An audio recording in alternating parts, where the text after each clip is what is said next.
మోడీ సర్కార్కి తెలియదా ఢిల్లీలో జరిగింది ఇంటెలిజెన్స్ ఫెయిల్యూర్ ఇవన్నీ రాసేస్తున్నారు. ఇంటెలిజెన్స్ ఫెయిల్యూర్ ఏమీ లేదు.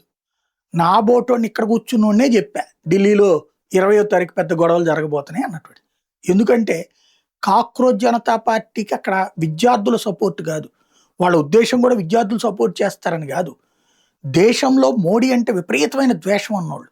అలాగే గతంలో నర్మదా నది మీద వంతెన కొడితే అక్కడ నాశనం అయిపోతారు, లేకపోతే ఎక్కడన్నా ఇండస్ట్రీ పెడితే పరిశ్రమల కాలుష్యం వచ్చేస్తుంది, ఏజెన్సీ ప్రాంతంలో డెవలప్ చేస్తే గిరిజనులకు నష్టపోతారు, ఇట్లాంటి నేరేటివ్ థింకింగ్తో ఏటు అడుగు ముందుకు పోనీయకుండా దశాబ్దాల పాటు ఈ దేశాన్ని అడ్డుకున్నటువంటి వాళ్ళు, ఈ దేశ అభివృద్ధిని అడ్డుకున్నటువంటి వాళ్ళు, ఆ కారణంగా చైనాని అభివృద్ధికి సహకరించినటువంటి వాళ్ళు, వాళ్ళకు కూడా తెలియదు ఇది, అది నడిపించేవాడికి తెలుసు.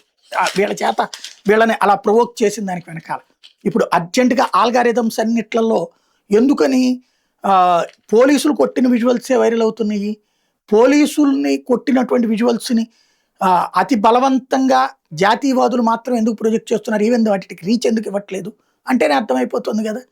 కాబట్టి మోడీ ప్రభుత్వానికి తెలుసు ఏం చేయాలి, ముందుగానే తీసుకెళ్ళి నిర్బంధించేసేయండి అని చెప్పి స్టేట్లకు చెప్పారనుకోండి, అరాచకం ఎమర్జెన్సీ అంటారు. కాబట్టి స్వేచ్ఛ చేయనేయండి ఉద్యమం, రైతుల పేరుతో ఎలా తరబడి చేశారు. అలాగే అప్పట్లో ఏదే సిఐఏకి వ్యతిరేకంగా చేశారు. ఇప్పుడు ఇది ఉద్యమం చేసే వాళ్ళని అడ్డుకోకూడదు కానివ్వండి, కేవలం దాడికి వచ్చినప్పుడు మాత్రమే ఆపాలి అన్నది మోడీ సర్కార్ ఉద్దేశం.